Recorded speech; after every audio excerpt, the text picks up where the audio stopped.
Hola, bienvenidos a Centinela de los Últimos Tiempos. Hoy quiero hacer un viaje, recuerdos del pasado. Hay un libro que se llama Recuerdos del pasado de Vicente Pérez Rosales. Recuerdos del pasado es una redundancia, obvio, es una redundancia, pero le da una resonancia, una, ¿cómo se llama eso? No es resonancia, es otra palabra. Es reverberancia. Esa es la palabra. Reverberancia. Está soplando el viento. De nuevo va a llover, se va a ir el sol. Y yo creo que está sonando mal. Con el viento, ahí suena el viento, me imagino, así que voy a tener que irme para el bosque. Bueno, La reverberancia de recuerdos del pasado, que es un libro que yo se los recomiendo leerlo de punta a cabo. Es una joya de la literatura chilena por la autenticidad del relato, por la sinceridad del relato, por lo colorido que es, y viajar es como una serial, como un cine continuado. Entonces, les recomiendo Recuerdos del Pasado. Yo quiero leer algunos trozos de Recuerdos del Pasado, porque no puedo leerles el libro entero, se aburrirían. Algunos pequeños trozos de Recuerdos del Pasado, algunos. Como por ejemplo cuando él cuenta lo que era el contrabando de ganado entre Chile y Argentina, entre el norte chico llamamos, y Cuyo. O sea, tenían que a veces atravesar hasta 3 cordilleras, porque la cordillera de los Andes, que es una sola a la altura de Santiago, ya a la altura de lo que es La Serena se transforma en 3 cordilleras más o menos. El ancho, perdón, el ancho de 3 cordilleras. Y una cordillera, la de Santiago, son como más de 100 kilómetros de ancho. Entonces es increíble eso. Y cuenta cómo llegaban a Chilecito, que es una localidad que todavía se llama Chilecito, porque ahí se juntaban los chilenos, que está al norte de San Luis. O sea, si uno va de San Luis hacia el norte y de San Juan hacia el este, va a encontrar Chilecito, que es un valle.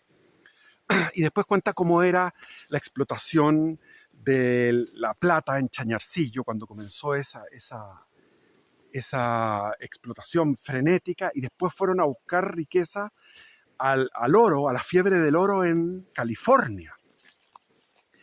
Y cuenta las maravillas de esa época, cómo era la fiebre del oro en California, y cómo llegaron el primer barco con las primeras prostitutas. Y ahí se ve cómo era el chileno, porque los que estaban en el muelle esperando el barco de las prostitutas eran los chilenos. Y tenían sacos de oro.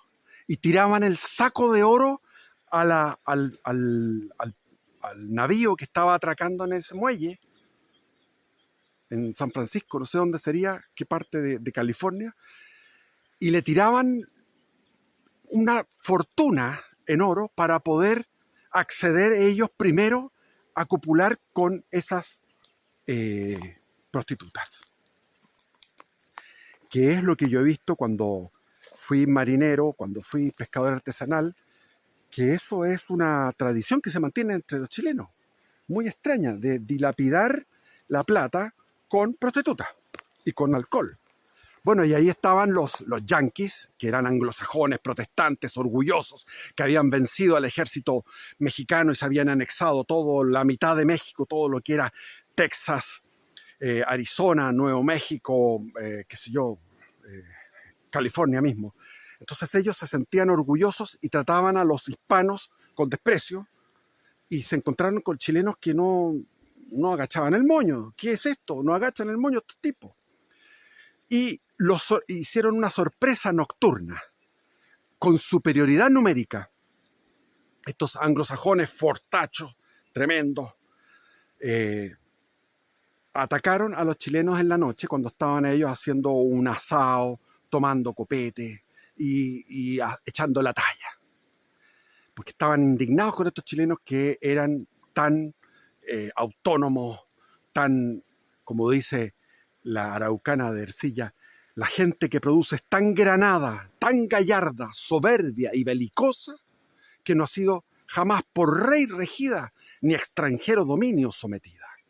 Bueno, era otro chileno ese, era otro chileno. Y ganaron, se encontraron una sorpresa a estos anglosajones. Fueron derrotados en inferioridad de número y en inferioridad física, porque el chileno es más pequeño. El chileno es más... Va a empezar a llover fuertísimo. El chileno es más pequeño, entonces a puro cuchillo, listo. Los derrotaron. Bueno, después cuenta lo que era la exploración de esta zona, la traída de los colonos alemanes, porque a él le encargaron eso, porque en esa época, en la época portaliana, no se fijaban en el título como se fijan ahora, en todos los pergaminos que junten las personas. No, se fijaban en las derrotas, en las experiencias negativas, en la capacidad de resistencia frente a los fracasos. Así, por ejemplo, el ministro de Hacienda había sido un fracasado en negocios, Rengifo, y sin embargo puso las cuentas fiscales, las puso en su tono perfecto. Chile empezó a ser nuevamente fuerte financieramente en la década del 30, 1830, gracias a esta amplitud de criterio que tenía Portales y que tenía Prieto. Y después fue con Montt, que todavía seguía el esplendor chileno en el gobierno de Montt. Llamaron a este, que había sido toda su vida, había estado arriba de un caballo, a bordo de barcos, de navíos, había estado en muchas aventuras. Ese es el indicado para atraer a los colonos alemanes, que era el proyecto que tenían al sur. Y bueno, recuerdos del pasado, tengo que irme hace 50 años atrás, o sea, 1975, exactamente 50 años atrás. Yo tenía 15 años. Pero antes de los 15 años voy a ir a los 15.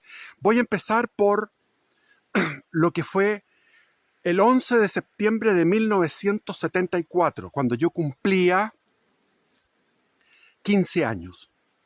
Acompañé a mi padre y a Juan Diego Dávila, los dos personajes, uno, grandes amigos, hasta el final fue amigo de Juan Diego Dávila, dos personajes del nacionalismo chileno. Mi padre como el ideólogo del nacionalismo chileno. Él, como decía Gonzalo Vial, el historiador, tu padre, me dijo a mí, tu padre era el pontífice del nacionalismo chileno. Y Juan Diego Dávila era el guerrero, que había estado preso, que había escapado de prisión, había cruzado la cordillera varias veces, que andaba en auto con otros comandos, y estos comandos con ametralladora al estilo Al Capone secuestraban, o sea, eran ultraderecha activa y heroica. Y estuve en ese primera manifestación de celebración o conmemoración del pronunciamiento militar del 11 de septiembre de 1973, que fue precisamente un golpe, que no fue un golpe militar, pero fue un golpe que se dio como un pronunciamiento, o sea, una respuesta al clamor, al pedido, a gritos de la ciudadanía, de un 60% de la ciudadanía chilena, de todas las clases populares y no populares, todos los chilenos bien nacidos, que era un 60%, diría que un 63% más o menos, estaban indignados con lo que estaba sucediendo. Se largó a llover fuerte. Indignados, entonces pidieron el golpe militar. Y ahí, cumpliendo 14 años, yo llevaba un año leyendo la Biblia, pero la Biblia del Génesis, el Éxodo, el Deuteronomio, etcétera, los libros sapiensales que me encantaron, los libros sapiensales, etcétera, etcétera. Ahora, hay que entender que yo era un joven de 15 años, pero yo a los 7 años, mirando la televisión, por darles un ejemplo, miraba la televisión, el noticiario internacional, en el canal 13, que era el único canal que existía, en el año 67, yo con 7 años, dieron la noticia de que el coronel Mohammar Gaddafi había dado un golpe de estado en ese país llamado Libia. Y en esa época no existía ni el Google ni el chat GPT, pero yo tenía una biblioteca, que era la biblioteca de mi padre, entonces yo me iba informando. ¿Qué es Libia? voy a la enciclopedia, ¿qué es lo que es Lidia? Entonces, era una persona, un joven muy, como se dice, precoz. Era muy precoz. Y lo que yo era en esa época soy lo mismo que ahora. Fui un precoz y sigo siendo el mismo niño que era cuando era niño, el mismo. No he cambiado básicamente. He tenido una vida muy diversa y vámonos a meter en eso. Entonces, al cumplir los 15 años, ese 11 de septiembre de 1974, me di permiso a mí mismo.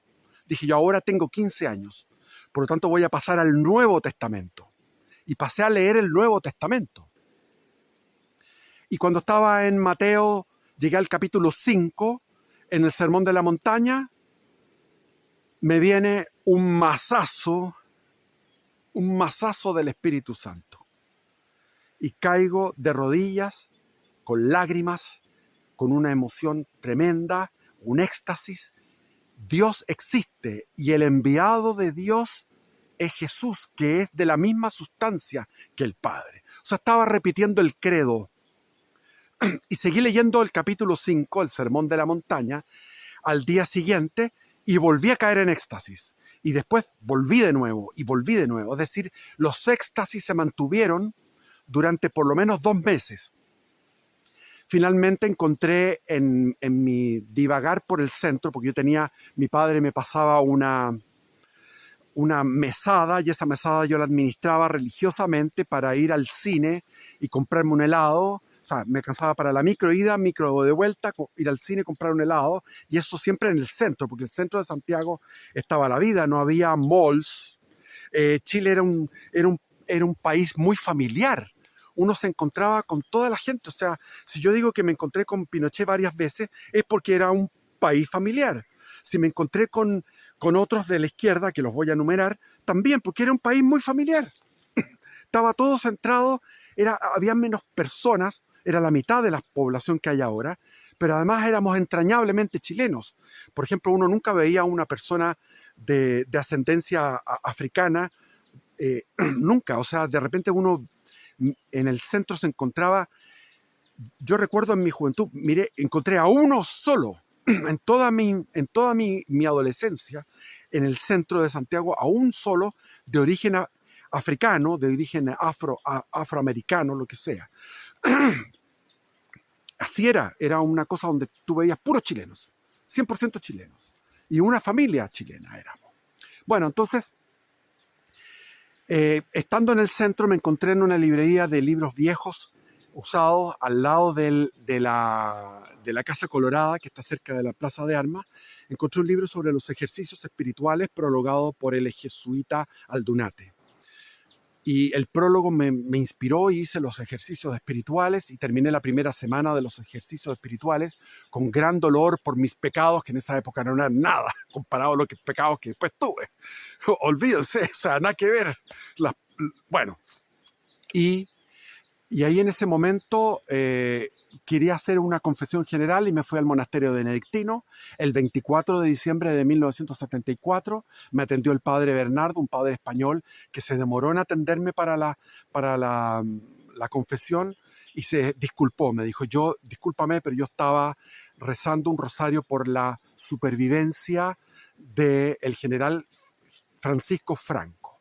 Era un español muy jovial, muy afable, muy liviano, muy espiritual, y yo ahí me encontré con un ser que me inspiró. Dije yo, es impresionante cómo estos monjes que están todo el día en esta disciplina logran llegar a una versión del ser humano tan notablemente bella y pura, tan hermoso. No me refiero desde un punto de vista como si yo fuera para el otro lado, no, sencillamente la hermosura del alma que también había visto en una monja cuando era niño, cuando andaba con mi padre, fuimos a un convento y vi una monja tan hermosa, esa frescura, esa lozanía del espíritu, que cuando nos despedimos le di un beso en la boca, me acuerdo, a la monjita. Ella se hizo lesa y yo me hice el huevón también, porque le arranqué un beso en la boca rápido a esa monjita cuando tendría yo como 7 años más o menos.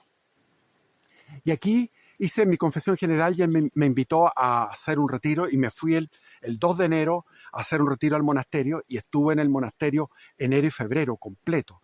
Ellos daban por 3 días, pero vieron mi fervor, teniendo 15 años, me levantaba a las 4 de la mañana para ir a vigilias, después estaba en laudes, estaba en las misas, trabajaba en un gallinero que tenían para pesar huevos toda la mañana. Me saltaba nona, porque nona ya estaba durmiendo siesta, y ahí llegaban muchas visitas. Entonces llegaron los jesuitas, y a mí me fascinaron los jesuitas porque el mundo que tenían, el mundo interesante.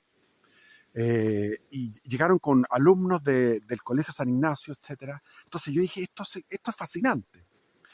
Y apenas salí del retiro, fui a hablar con los jesuitas y me presentaron al encargado de las vocaciones, que era Christopher Wall, que era un londinense católico, que te contaba, o sea, el tipo era múltiple, tenía una cantidad de historias, jamás se repitió. Yo estuve con él 3 años, durante 3 años escuchándolo a veces noches completas, que él me hablaba y me hablaba y me hablaba, y todo el tiempo nunca se repetía en historias, en anécdotas, en reflexiones, y te contaba cómo era el noviciado jesuita en Londres con veteranos de guerra que habían estado en Birmania matando japoneses en la Segunda Guerra Mundial, y cómo lloraban de todas las atrocidades que habían hecho en la guerra y se arrepentían en esa primera semana de San Ignacio de Loyola, que es el arrepentimiento por nuestros pecados. Después pasé a la segunda, a la tercera, a la cuarta semana, y comenzó mi segundo año medio con gran entusiasmo, y vino abril, y en abril una de las noticias que hubo es que el gobierno militar llamó a Fernando de Castro, que se llamaba Fernando de Castro, no, ¿cómo se llamaba? Bueno, se me olvida, pero era implementar el ladrillo de los Chicago Boys, de los que habían estudiado en Chicago para liberalizar la economía. Se empezó a implementar eso en abril de 1975. Mientras miraba esa noticia, que parecía ser importantísima porque el país iba a dar un giro de timón, iba a dejar atrás toda una política proteccionista de control de precios, de altos aranceles para proteger a la industria nacional, liberalización de la economía, que era necesaria, porque habíamos ensayado durante 50 años una economía llena de trabas, de permisos, de fijación de precios, que eran terribles las fijaciones de precios, de estos aranceles altos que era como un subsidio, realmente un subsidio a la empresa, por ejemplo, textil, etc. Entonces comenzó en ese momento un cambio en la economía que dio un cambio positivo hacia arriba, de crecimiento. Y era la primera Semana Santa que estaba de converso. Entonces estaba haciendo muchas cosas en mi casa y me puse las sandalias y me fui corriendo por un camino de tierra, porque en esa época había puros caminos de tierra, y llegué al monasterio benedictino al Jueves Santo, al lavatorio de pies, y yo estaba como voluntario para sentarme en el lavatorio de pies, donde el abad, que no era el abad, porque no era suficiente para abad, el prior iba lavando los pies de 12 voluntarios, y había ahí pura gente cuica que se sacaban los mocasines con sus calcetines y los pies limpísimos, se los lavaba, y llegó al final, llegué al último, llegué atrasado, me senté y me saqué las sandalias, y el prior tuvo que lavarme los pies míos de verdad llenos de tierra. Eso sí que fue evangélico, bíblico, 100%. Y después vino la comunión, y en el momento de la comunión nosotros comulgábamos en torno al altar, las visitas y el resto del público, de los fieles, en el monasterio, que les recomiendo, que es un monasterio. La construcción arquitectónica es moderna, pero a pesar de ser moderna, obra del hermano Martín y del padre Gabriel Guarda, que 2 arquitectos de primer nivel, ellos diseñaron Todavía está vivo el hermano Martín. El otro día fui a misa allá. Y todavía está, y el padre Gabriel Guarda era amigo de mi madre, de Valdivia, que mi madre decía, era un ganso, o sea, era un perno, era un nerd. El grande Gabriel Guarda. Y en esa época estaba Gabriel Guarda, estaban todos jóvenes. Y al comulgar yo entré en un éxtasis y no me di cuenta. No estaba haciendo un show, no estaba mostrándome como, mira el niño bonito. No, me quedé ahí, no me di cuenta que terminó la misa, que se fueron, los fieles se fueron, los monjes se fueron, todo el mundo se fue, dejaron una luz tenue y de repente abro los ojos y me sorprendo, digo yo, ¡wow! Hice el ridículo, yo no quise hacer eso. O sea, entré en una oración tan fervorosa en la comunión porque yo estaba teniendo la experiencia de percibir, a través de un don sobrenatural, percibía la presencia de Jesús. Entonces, al tragar la hostia, al llegar la hostia a mi corazón, yo percibí que Jesús estaba ahí, el corazón de Jesús y el mío latiendo, y ahí entré en ese éxtasis. Entonces, cuando abro, miro para atrás, no había ningún monje, el público, o sea, todos los fieles se habían ido y había una mujer que se reía, porque me vio abrir los ojos y asustado y se reía. Entonces le dije, me acerqué a ella, le dije, uy, pucha, disculpe lo que pasó. Y se mataba de la risa y era una mujer de Inglaterra que se llamaba Sheila Cassidy. Era más bien de 1,65 m, ojos claros, pelo rubio, buena figura, muy recatada, muy sobria y muy piadosa. Entonces fui a su casa, en su casa orábamos con una velita encendida. En esa época estaba de moda el movimiento carismático, de renovación carismática. Y me invitaron, fui al movimiento renovación carismática a la parroquia Santo Toribio, cerca de Apoquindo, cerca de Manquehue. Ahí había un fervor tremendo de la gente. Era impresionante el movimiento de renovación carismática con cantos en lengua. Era tremendo eso. Y por mientras iba con Christopher Wall, con este jesuita, fuimos a ver el noviciado jesuita que se había inaugurado en la calle Hanover, que está cerca de la Plaza Egaña. La Plaza Egaña eran árboles añosos, era una plaza pueblerina de Ñuñoa, que ahora no, pues ahora hay un metro, todo cambiado, 100% cambiado, pero la Plaza Egaña, cerca a 2 cuadras, estaba Hanover, y ahí estaba en 2 casas que habían arrendado, o las habían comprado, no sé, y ahí estaba el noviciado de los jesuitas. Y me llamó la atención que ellos escuchaban la radio cooperativa, porque la radio cooperativa era como la verdad. Contra la mentira del régimen militar era la verdad. Entonces era la radio del arzobispado, de la Iglesia Católica, y hablaban todo el rato con un redoble de tambores. El que no tiene información no puede tener opiniones, qué sé yo, radio cooperativa, y todo el rato así con noticias de lo mismo que la radio Moscú en la noche. Entonces yo veía que ellos escuchaban eso y después iban a la capilla. Tenían una dinámica de estar al tanto de las noticias y después orar en la capilla. Me pareció curioso eso, porque yo estaba metido en un catolicismo antiguo. Me había fabricado un cilicio, para los que no sepan, consulten. Me había fabricado mi propio cilicio y ejercitaba una serie de mortificaciones. Entonces, estaba en el catolicismo antiguo, había leído la teología de la perfección cristiana de Rollo Marín, que era extraordinaria, te mostraba todo lo que es. Es un libro que no puede perderse, la teología de la teología de la perfección cristiana de Rollo Marín. Entonces, un año intenso, donde con Christopher Wall conoció a la doctora, a la médico Sheila Cassidy, y como compatriotas, los dos ingleses llegaron a un acuerdo para que fuéramos los que estábamos con inquietudes vocacionales ir a la casa de la Sheila. Y en ese invierno, en julio de 1975, fuimos a la casa de Sheila.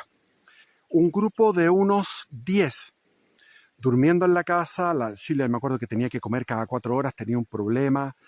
Usaba unos chalecos de lana largos hasta la mitad del muslo y tenía un recogimiento espiritual porque ella había venido a Chile a ejercitar su labor como doctora.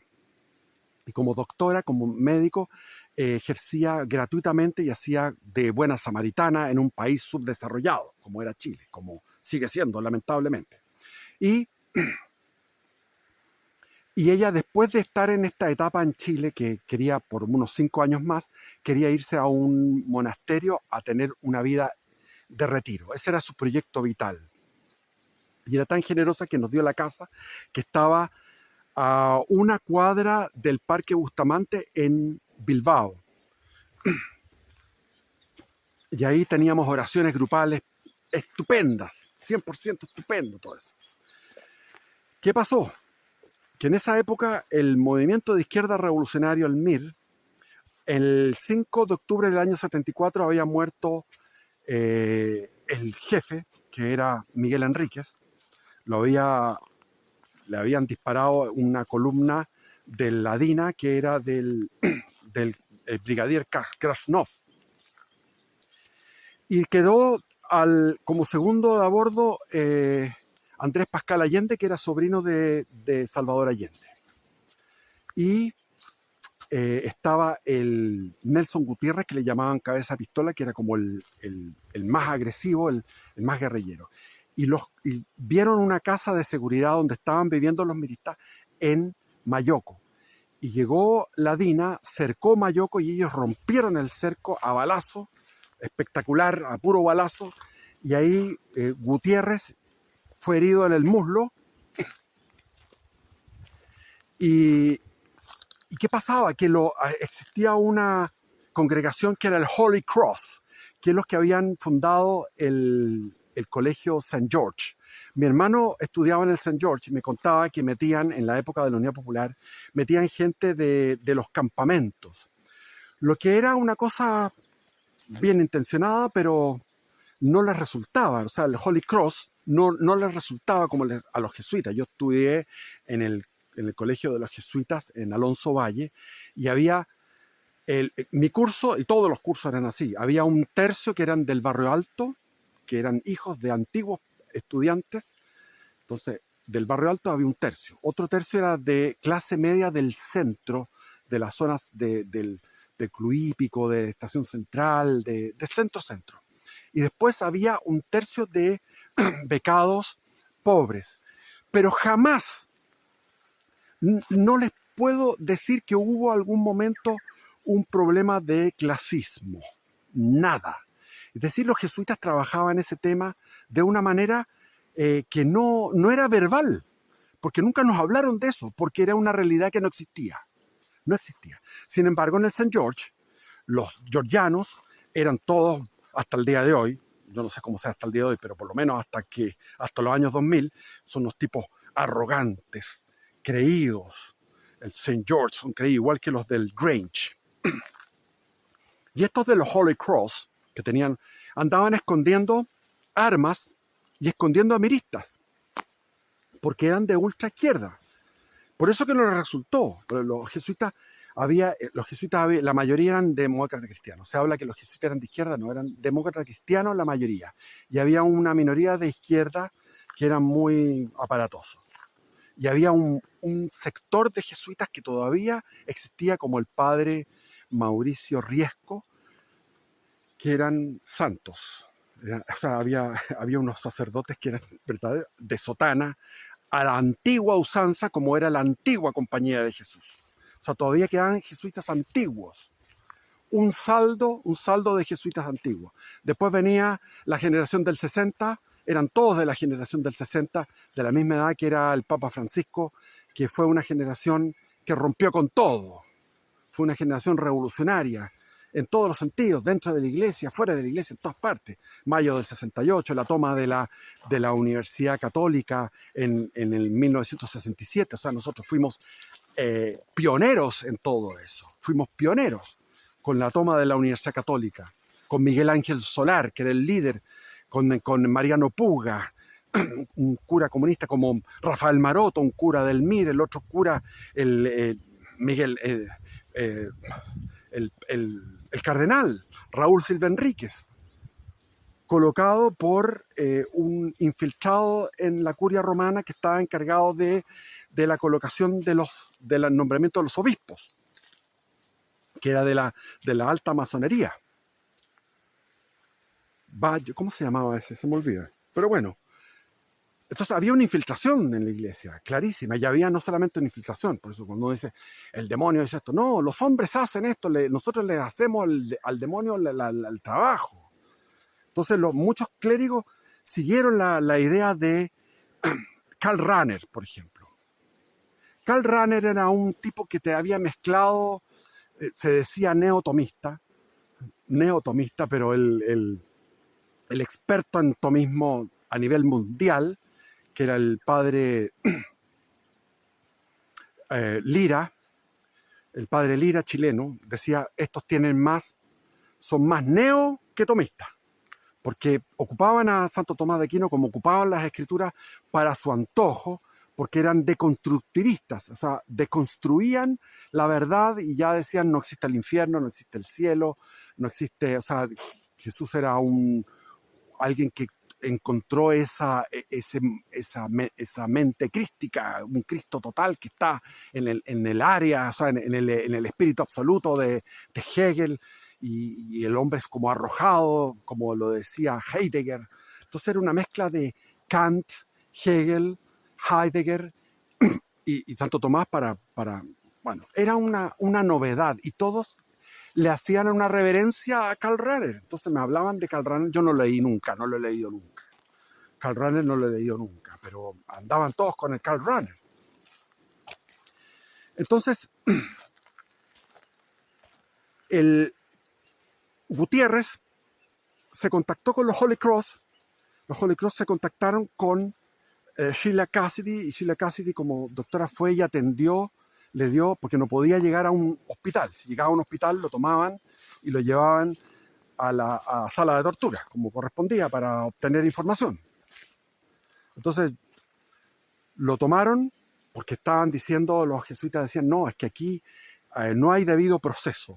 Esta cuestión no hay justicia. Se los toma y se los tortura, y ahí algunos mueren y se les hace como se fugaron y les disparan. Entonces, ellos tenemos que proteger, y eso es una tradición de la iglesia. La iglesia es una protección frente a la persecución injusta o al exceso de brutalidad.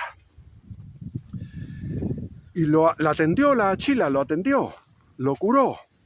Y de ahí lo llevaron en un maletero de un auto a la Nunciatura Apostólica, al embajador del Vaticano, que era Angelo Sodano, otro de los infiltrados en la iglesia, otro de estos deconstructivistas de la fe.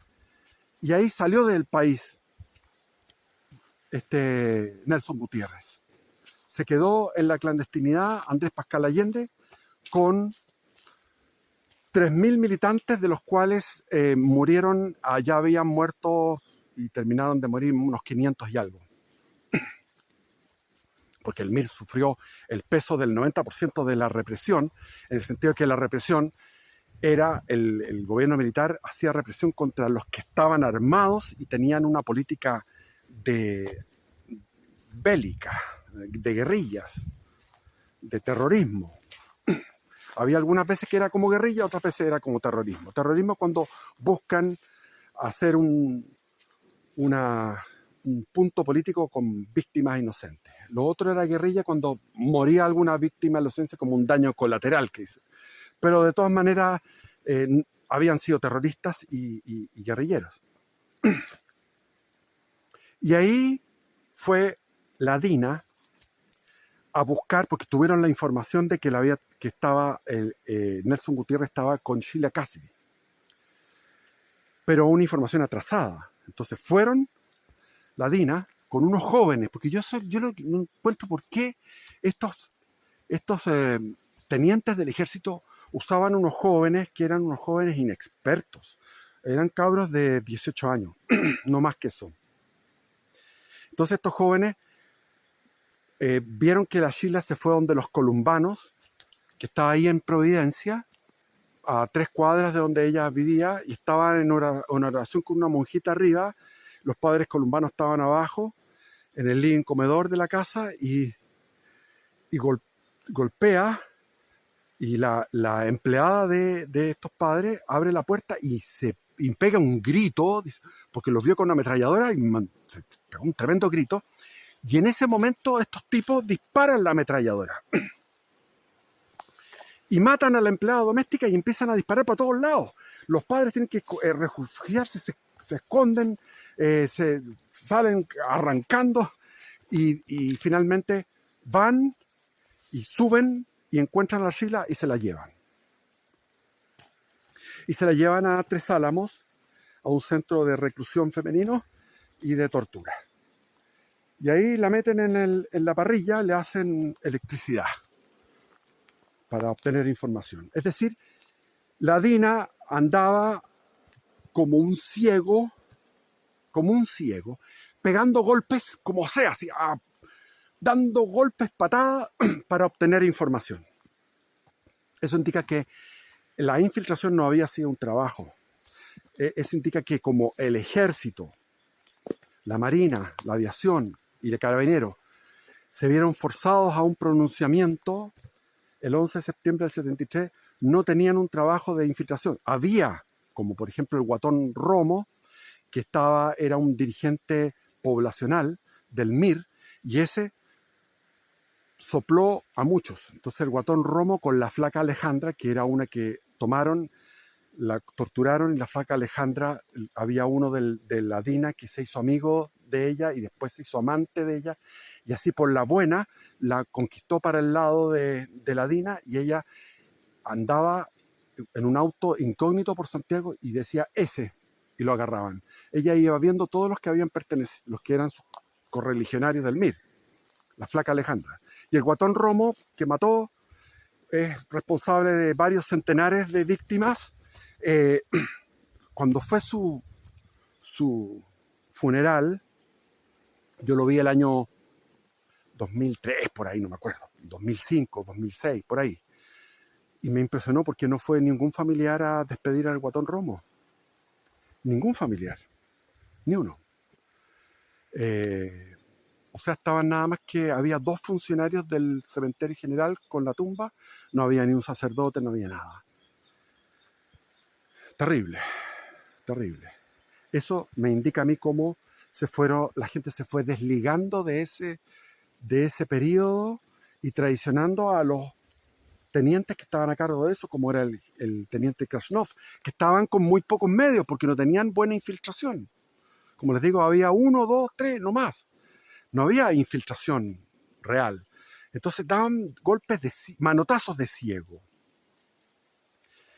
Y ahí, con mi amigo Ernesto González, que entró al monasterio benedictino al año siguiente, éramos compañeros de colegio, digamos, vamos a darle la comunión. Y fui donde mi tío sacerdote, que estaba ahí en la iglesia que quemaron. Esa iglesia, la Anunciación, o la Ascensión, no me acuerdo cuál es, pero el nombre. Pero esa iglesia, yo iba de niño ahí, me leía El Principito, él se las daba de papá conmigo, era muy, muy bueno ese cura, que era tío mío, de mi familia. Y él estaba a cargo de esa parroquia que estaba a 1 cuadra de la Plaza Baquedano, a 1 cuadra en Vicuña Maquena, que quemaron estos desgraciados, sacaron todas las imágenes y hacían todo un ritual satánico de gritar y en un éxtasis satánico. Quemaron esa parroquia, que tenía entrañable. Fui a pedirle a él y él me negó llevar la comunión en un relicario que se lleva aquí para llevársela a la Sheila. Bueno, finalmente conseguí con los jesuitas llevar la comunión, y yo con 15 años llevando la comunión con mi amigo, que era mayor, tenía 16, los dos fuimos al campo de reclusión femenino Tres Álamos y eso lo he contado. Lo he contado en otros videos, que ahí era como un campo de concentración, con torres de vigilancia, guardias con pastor alemán, con estos perros pastor alemán. Llegaba el jefe a una casa que estaba en el centro y en esa casa se bajaba el jefe. Era todo un sistema militar frío. Y ahí me hice amigo de una de estas jóvenes, una joven que tenía 18 años y que había estado dos meses en la venda, porque las vendaban la vista, estuvo 2 meses bajo tortura para poder obtener información, porque ella conocía a una mirista. Y claro, se me antojó ir y hacer mi obra de caridad de ir a este centro de reclusión femenino, donde llegaban las monjas del Holy Cross con falda corta. Eran unas gringas estupendas, con una falda corta. O sea, la deconstrucción total del catolicismo. Lo único que quedaba era la caridad. Y finalmente me vinculé a la iglesia en todo lo que era el Comité Pro Paz, que estaba por el resguardo de los derechos humanos en esa época, lo que era la denuncia de las violaciones de los derechos humanos, el Comité Pro Paz. Y el Comité Pro Paz se inauguró después, en el año 75, precisamente hace 50 años, en diciembre del 75, se hizo lo que se llamó la inauguración de una vicaría que se llamaba la Vicaría de la Solidaridad, que estaba con Cristian Prech. Había otro Jorge que era profesor de doctrina social de la iglesia. Y Jorge Prech nunca me pareció una persona de confianza, ¿no? Me daba a mí me producía un ruido, había un God feeling, o sea, un sentimiento de Dios, de que algo, y después se supo que él estuvo metido en problemas con abuso de menores. Cristian Prech, el gran líder, el líder de todo lo que era la Vicaría de la Solidaridad. En esa época estaba, por ejemplo, Felipe Berríos, Felipe de Negri, que murió, se salió de la Compañía de Jesús. Entonces, cuando llamaba a Christopher Wall, lo llamaba, decía, ¿con quién hablo? Me decía, porque en esa época los teléfonos fijos. ¿Estás hablando con Felipe? Me dijo, mira, perdóname, pero yo conozco a Felipe de Negri, a Felipe de Berríos, a Felipe Izquierdo. No, yo soy Felipe Izquierdo. Ah, bueno, ya, preséntate con apellido, porque hay varios Felipes acá, que son los que estaban empezando a estudiar para jesuitas. Felipe Berríos también parece que tuvo problemas. El tipo yo no lo soportaba después. En la década del 2000 leía sus cosas políticas y finalmente son gente que tenía una fe, pero esa fe se fue deformando hacia algo herético, 100% fuera de la verdad. Y estaba el cardenal Raúl Silva Enríquez ese día en la catedral y comenzaron a gritar, usted no está solo, porque hizo una homilía muy emotiva, que el país estaba pasando por una crisis tremenda. Resulta que el gobierno militar, cuando dio el golpe, el mismo septiembre dijo, por favor no salgas. Y si sales, comprométete a no hablar mal de nosotros. Y él se comprometió de no hablar mal, y lo que hizo fue una gira internacional en octubre del año 73, hablando pestes de un gobierno que estaba recién empezando. Porque el cardenal Raúl Silva Enríquez tenía odiaba. Era un cardenal que odiaba, y era un cardenal de la primera línea, de la vanguardia progresista en el Concilio Vaticano II.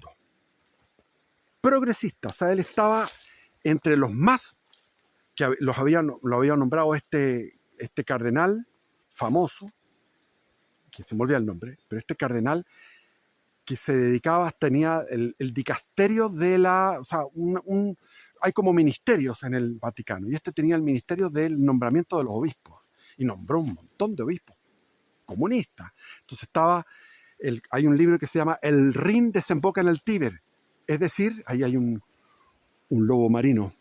El Rin desemboca en el Tíber es un libro que cuenta eso, que en el fondo había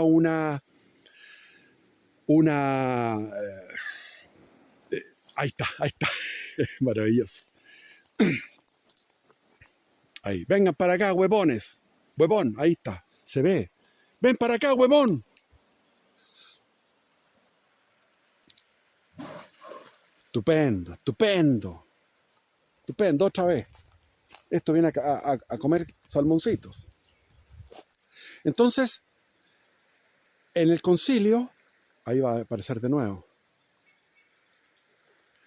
Entonces, en el concilio estaba ese cardenal Raúl Sin Enrique. Entonces, toda la gente gritó: estamos con usted, cardenal, la cuestión. Y el cardenal, después de la misa, en la catedral, fue paseándose por ese pasillo que está al lado de la nave, donde hay distintos lugares de meditación, imágenes de distintos santos, qué sé yo. Entonces él se fue dando vueltas, dio varias vueltas y todo el mundo decía: ¡viva el cardenal, viva el cardenal! Es decir, había una catedral iluminada con un calor humano tremendo, un fanatismo, un fervor emocional increíble que nunca más he vuelto a ver en mi vida.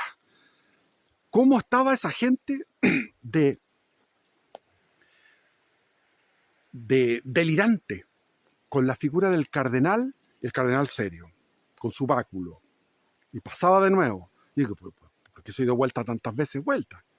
A la salida, las fuerzas especiales que estaban en la plaza de armas, todos tranquilos, salieron tranquilos. Y desde ahí tenía un amigo que se metió en la Vicaría de la Solidaridad a trabajar permanentemente todos los días, prácticamente. Y él me contaba todo lo que se hacía ahí. Después yo entré en la... O sea, mi caso entró en la Vicaría porque después estuve preso el año 79, después estuve preso el año 80. Entonces, esas 2 veces están registradas en la Vicaría y yo podría haber sacado con todo eso alguna indemnización, porque eso es lo que hacen. A través de los registros de la Vicaría de la Solidaridad sacan indemnización. Y el año siguió con noticias, la noticia de la caída de Saigón, que era la capital de de Vietnam del Sur, donde estaban los vietnamitas, los surcoreanos que peleaban contra los survietnamitas contra los norvietnamitas, que era el Vietcong. Entonces la guerra de Vietnam ya hacía 2 años que se había retirado el ejército norteamericano y quedaron ellos ahí, y eran unas imágenes impactantes, cómo la gente se subía, iban colgando de los helicópteros. Los helicópteros llegaban a la embajada norteamericana y de ahí se subían y los tipos iban colgando de los helicópteros y se caían. Los norteamericanos dejaron a ese pueblo solo. Y el Vietcong hizo una guerra relámpago, una ofensiva espantosa, matando, fusilando. Ya veníamos saliendo de lo que era Camboya, que había sido un crimen. En Camboya, 1/3 de la población había sido asesinado por los Khmer Rouge, que se llamaban. Pol Pot era el jefe de todo eso, que eran los Khmer, es como decir los señores de la guerra, los reyes de Camboya tenían ese nombre, con K. Entonces, los Khmer Rouge, algo así. Y mataban a los que tenían anteojos porque eran intelectuales, mataban a los altos porque eran altos. Querían una igualdad total. Y para la igualdad total mataron a 1/3 de la población en Camboya, con la idea maoísta.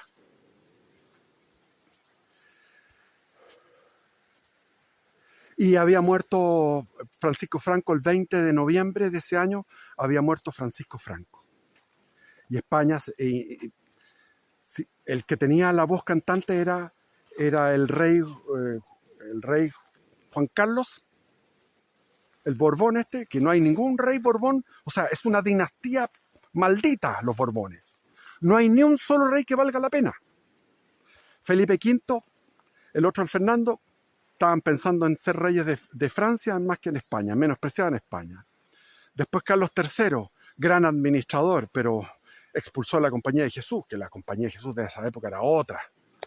Fue un crimen de lesa humanidad. Después Carlos IV se metió en puras guerras estúpidas, perdió todas las guerras y era gorreado por su señora y mandado por Godoy. Después venía Fernando VII, un estúpido. Después la hija de Fernando VII, la Isabel II. Nada. El Alfonso XIII y estos otros. Bueno, Juan Carlos tenía que decir y dijo, ahora tenemos que volver a la democracia. Y ahí se hizo la Constitución del 78 y estaba en esa época el partido había un partido de centro que acaparaba toda la atención y después ya surgió con fuerza el Partido Socialista Obrero Español, que llegó al poder con Felipe González cuando yo estaba en España. Me tocó ver, estaba en Toledo, me acuerdo, viviendo en Toledo, y me tocó ver, presenciar cómo ingresó al poder el Partido Socialista Obrero Español. Y ahí dijo uno de estos ministros de Felipe González, dijo, España no la va a reconocer ni la madre que la parió.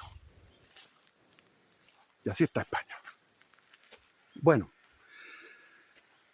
la DINA tenía estos jóvenes, yo me acuerdo que una vez, o sea, cuando pasaban estos autos, que eran unos autos café, unos autos marrones, pasaban a toda velocidad, uno le bajaba un terror, porque uno tenía, estaba metido en cosas. Entonces después, por ejemplo, en el Mapocho vi un cadáver espantoso, una cosa monstruosa, y estaban estos gallos ahí con metralladoras, unos tipos con una mirada de gaviota, una mirada así, muerta, con pecho frío. O sea, eran unos jóvenes de entre 18 y 20 años que tenían una impericia en el manejo de las cosas. Eran unos tipos lanzados, psicópatas. Pero, ojo, que después, años después, yo estaba viviendo en la ladera de lo que es ahora La Reina, donde está Casa Milá, estaba en esa época Casa Milá, para arriba había los que usaban el parapente y empezaban recién a usar parapente. Yo me internaba y tenía una casa de piedra sin luz eléctrica, sin agua potable, tenía que ir a buscar el agua potable con balde y estaba haciendo una tesis de licenciatura de una psicóloga que me había pedido eso porque ella no tenía tiempo, ya estaba con hijos. Entonces estaba trabajando la tesis de licenciatura que sacó un 7 en la Universidad Católica sobre Bion y Lacan, que son dos psicoanalistas.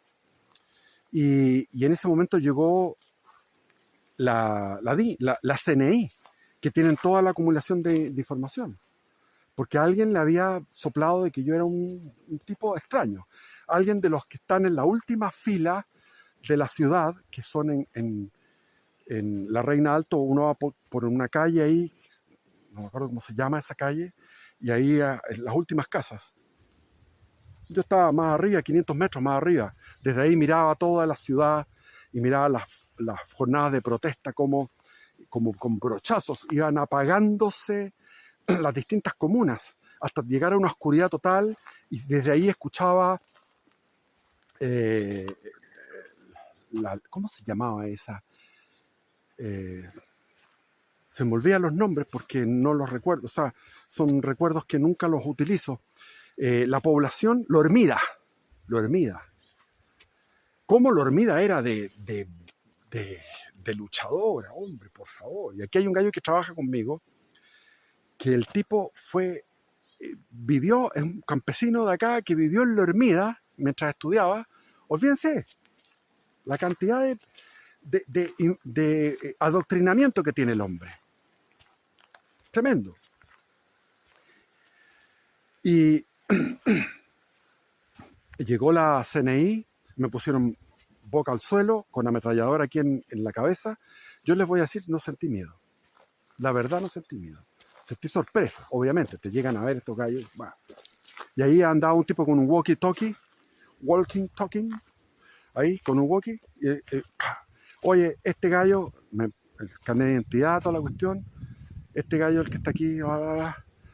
No pasa nada, listo, pum.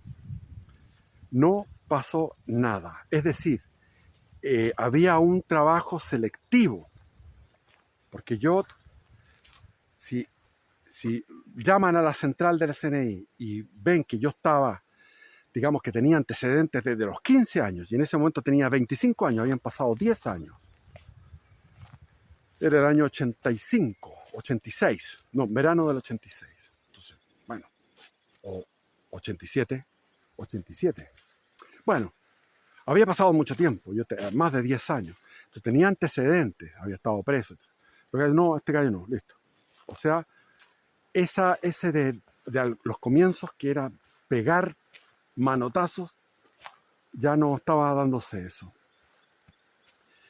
Y después lo último de ese año fue la fundación de la parroquia Santa María de las Condes, que era en mi barrio, al frente de mi casa. Entonces había un sacerdote Basualto, de apellido Basualto, que había hecho una iglesia, un templo pequeñito, y después lo vi muerto cuando tenía como 8 años, ahí a 4 cuadras de mi casa, en el pavimento de esa antigua avenida de las Condes, con su cráneo abierto, y vi los sesos. Estaba con su sotana y había ido a buscar materiales para la construcción y había tenido ese accidente. Y eso quedó ahí botado. Y finalmente llegó un diácono que venía mandatado por el padre Demetrio, que era de la parroquia San Pedro, que está ahí en Américo Vespucio con Isabel la Católica. El padre Demetrio Bravo. Ahí está. ¡Agarró uno! ¡Agarró un pescado! Buena. Demetrio Bravo. Y este se lo lleva debajo del agua. Y con comenzamos ese templo antiguo, y había una población que había fundado el MIR, nada más y nada menos, que se llamaba la Ñancahuazú. Ñancahuazú es el lugar donde habían matado al Che Guevara. Entonces, cuando era niño, yo tenía 12 años, 11 años, un día salgo de mi casa y veo una población nueva que se había sido una toma, y esa toma le pusieron el nombre de Ñancahuazú, y había unas banderas. Entonces, ¿qué son esas banderas? Le preguntó una señora de pueblo ahí, la nueva vecina, que eran como 5.000 nuevos vecinos que tenía al frente. Y me dijo, esa es la bandera del MIR. Ah, ya, año 71, 11 años tenía. Ahora el año 75, y esa gente estaba con un sentido de arrepentimiento de lo que habían hecho, porque se habían embarcado en una aventura que fue un fracaso, la aventura de la Unidad Popular y de la extrema izquierda. Y ellos fueron los que fueron los fieles que inauguraron esa parroquia, que ahora es una parroquia que está el Carlos Irarrázaval Errázuriz, que es un muy buen sacerdote. Es el que se hizo cargo de la segunda catedral, que le llamaban, que es la Iglesia del Bosque, después de lo de Caradima. Entonces, Carlos Irarrázaval es un excelente sacerdote, está a cargo ahora de la parroquia Santa María de las Condes. Y nosotros dos, o sea,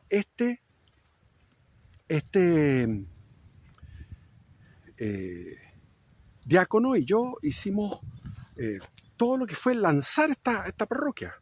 Y en diciembre se lanzó la parroquia del 75. Y yo había quedado por ir a una jornada de vocaciones sacerdotales, donde todos los que querían ser sacerdotes y querían estar en la vida religiosa se acercaban a Christopher Wall, y Christopher Wall tenía una nómina. Y yo había estado ya el verano pasado, cuando estaba en el monasterio, había pedido, y llegué con mi maleta llena, y me dijeron, quedaste con los crespos hechos, pero el padre Chris Wall dijo que tú eres un cabrón muy joven, tenés 15 años, que hay para el otro año. Yo había quedado para el otro año, y así el año 76, a mediados de enero, un bus completo lleno de juventud, vocaciones para la vida diocesana, franciscanos, dominicos, capuchinos, y algunos que estaban con la duda, y jesuitas. Entonces, fue una experiencia maravillosa. Del 15 fue un mes, 33 días, donde estuvimos primero en Antofagasta, en el Colegio San Luis. Cada uno exponía algo. Yo me acuerdo que me tocó hablar de San Damián de Molokai, el santo que entró en una isla en Hawái, en el archipiélago de Hawái. Había una isla pequeña que estaba, Molokai, donde estaban todos los leprosos. Y él, al entrar a la leprosería, no podía volver. Entonces llegó, entró a los lepros, a Molokai, y de ahí, chao. O sea, es lo mismo que hizo Cristo.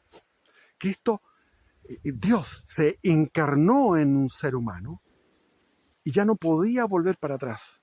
Y cuando ya estaba en la agonía en el huerto de Getsemaní y venían a aprenderlo, él no podía volverse para atrás, sabiendo lo que le iba a tocar, que es la pasión, la terrible pasión de Cristo. Entonces él es un Cristo, este sacerdote, que llegó a Molokai, se quedó ahí y hacía la misa y decía, ustedes, los leprosos, y les hablaba, les suministraba los sacramentos a los leprosos, y finalmente pasó un tiempo, unos años, y dijo, nosotros, los leprosos. Y también me tocó hablar sobre el querigma, que es en lo que aparece en los Hechos de los Apóstoles, o sea, en la prédica de Pedro en Pentecostés. Ustedes, los judíos, mataron a Cristo, porque ahora está la moda que viene del Concilio Vaticano II de decir que no, que los judíos no matan.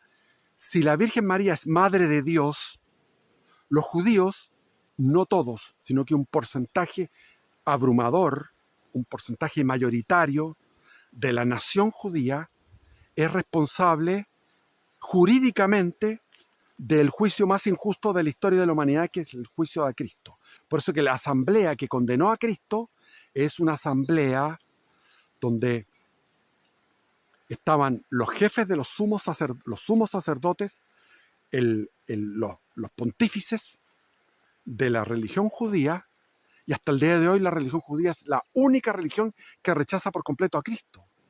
Porque tenemos los protestantes rechazan a la Iglesia y a la Iglesia católica.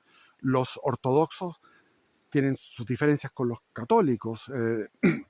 Los islámicos reconocen a Cristo como profeta. Los hinduistas lo reconocen como un gurú, como un ser, como un avatar, como una reencarnación. Hay varias reencarnaciones de Dios. Uno es Krishna, el otro es Jesús, y hay otros más. Hay varios, que son los grandes avatares, que son las encarnaciones. No hay una, hay varias encarnaciones para los hinduistas. Pero la única religión que rechaza a Cristo es la judía. Entonces hablé del querigma. Si quieren informarse más, vayan al chat GPT con el querigma, con K, querigma. Y después tuvimos un retiro espiritual en San Pedro de Atacama, pero cuando San Pedro de Atacama no había ni un solo turista, nada. Había 2 pensiones y el padre Christopher Wall arrendó una de esas pensiones.